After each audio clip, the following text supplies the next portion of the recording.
दरम्यान गुज्जर बकरवाल समाज नेमका कोण आहे त्यावर एक नजर टाकूया। प्रामुख्याने जम्मू आणि काश्मीरमध्ये वास्तव्य करणारा हा समाज आहे।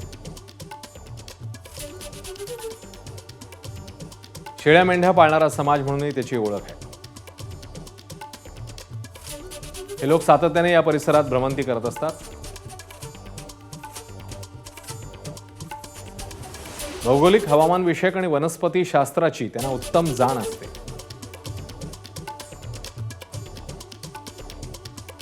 भारतीय संरक्षण दलाचे डोळे आणि कान असं त्यांना संबोधलं जातं।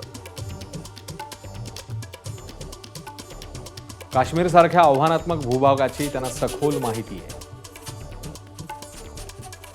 लष्कराला महत्त्वाचे तपशील पुरवतात, ज्यायोगे सुरक्षा व्यवस्था चोख ठेवण्यास मदतच होते। एबीपी माझा, उघडा डोळे बघा नीट।